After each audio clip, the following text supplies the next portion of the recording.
The GMR Grand Prix at Indianapolis is away. Green. Great start, Will Power. And it's lights out and away we go. Hello, IndyCar and Formula One fans. Today is July 10, 2020. Boy, wasn't last weekend so exciting or what? Even if there were no crowds in the stands at Indianapolis nor in Austria.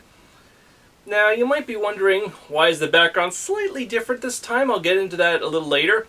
But first, on to the news on the race reviews of the Indy GP and the Austrian GP that happened back on July 4th and 5th respectively. As you may have noticed, everyone's favorite Aussie, who has the willpower to win, kangarooed or hopped his way up to pole position of the race, and he seemed like a sure contender to take the victory, as he has before, along with his French teammate Simon Pagenaud, both from Penske, the only two drivers up until this year to have won the Indy GP since its beginning in 2014, but surprisingly, things went awry for the Aussie, and Pagenaud, who has started way back because of some qualifying troubles, he finished third. But who would have thought, though, that since it was a scorcher day in the middle of summer, those Red Bull aero screens, oh no, boy, those drivers were suffocating like hell in those things. No air whatsoever, and considering how sweltering it is in that car for them, even if safety is important, trying to get those cars to stay cool for the drivers in a race is definitely a hot topic discussion. Naturally, it is said that for one of the McLaren drivers who was doing reasonably well during the race, well, let's just say his sense of doing well unfortunately became askew, and that driver was, well, Oliver Askew. I wish you luck in the next round at Elkhart Lake this Saturday, or that's actually in less than 24 hours as of this recording, Oliver, and I wish you and your Mexican teammate Patricio Ward the best in the race, and I hope you come out better. As for 5th place finisher Rinus VeeKay, I would say that was redemption for his unfortunate accident that took him and Alex Palou out in Texas. By finishing 5th, we can see the Ed Carpenter driver is definitely on his way to redeeming himself. Can he go 4, 3, 2, or just at least one position better than 5th in Elkhart Lake? That's to be decided. As it's a doubleheader, both this Saturday at 5 p.m. on NBC Sports Network, and the second round of the doubleheader is this Sunday at noon on NBC, both Eastern Time. Road America, the Indy cars will take to, and this Sunday is also when Formula One starts up again in Austria for the second time, a doubleheader for them, which is now professionally called the Styrian Grand Prix. Styria is the state of Austria where the track is positioned, and Graz is its capital, for you wondering about Austria, and why is it not just called Austrian GP2? Well, I could call it that, or Part 2. Now to get back to the GP, the winner, second place though, was Graham Rahal with Fifth Third Bank as a sponsor.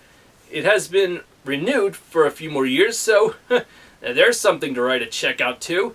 But at the same time, another banking sponsor took the win. It was Scott Dixon of PNC.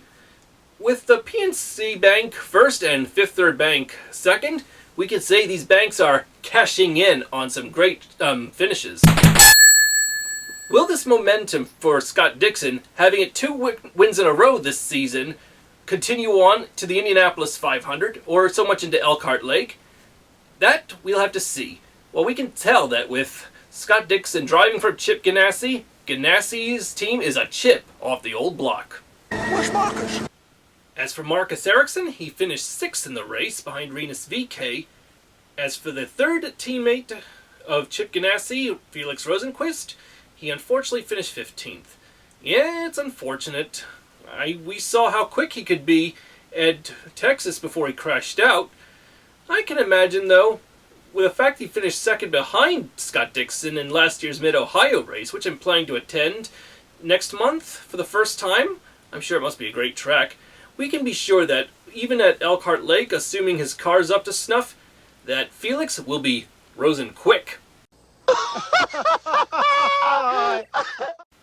Before I get into my review of the Austrian GP, I like to point out that other than the fact that Sebastian Vettel still has no ride for next year when his season with Ferrari ends, in fact, it was never about negotiations. It turns out that there never was a contract talk between Ferrari and Vettel to begin with, and Mercedes won't take him, Red Bull won't take him, and he's not sure at this point where he's going to go, or if he'll spend a whole year in sabbatical. That's still in the air. Where is he going to go from here? But they're not going to get rid of Verstappen when he's in his prime, and they're definitely not going to get, like Red Bull that is, get rid of Alexander Albon because, well, not only is he Thai, but Red Bull was based in Thailand, so it makes very metaphorical sense to keep him on board, especially because Alexander Albon has been showing some potential in the last few races, especially in Austria, which I'll get to in a minute. But now on to some more interesting news. With Daniel Ricciardo moving from Renault to McLaren next year, and with Mercedes putting engines in McLaren at last, who's going to be Esteban Ocon's teammate at Renault next year? Well, surprise, surprise, everyone's favorite popular Spaniard, Fernando Alonso, is set to come back to F1 full-time next year for the Renault F1 racing team. What? Oui, oui, mon Dieu. It is a very interesting fact, Madame et Monsieur. And so, what you see here are two of Fernando Alonso's Renaults he drove in 2003 and 2005, respectively. I'll get on to a thorough explanation of those in a minute. But now on to the race itself. With Valtteri Bottas, the Flying Finn 3.0, or would you call him 4.0 if you want to count KK Rosberg? Alright, that's up for debate. I'll just call him 3.0 until you tell me otherwise.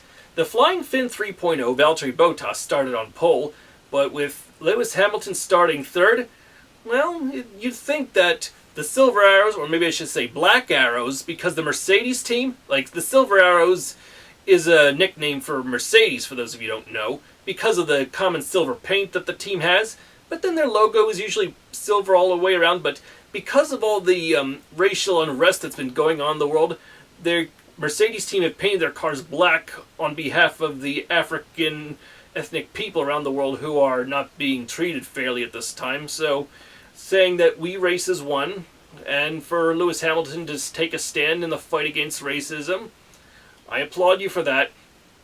But I'm just getting ahead of myself. The Black Arrows, if you like, or Silver Arrows, if I prefer still, started first and third. Max Verstappen of Red Bull starting second on practically Red Bull's home soil.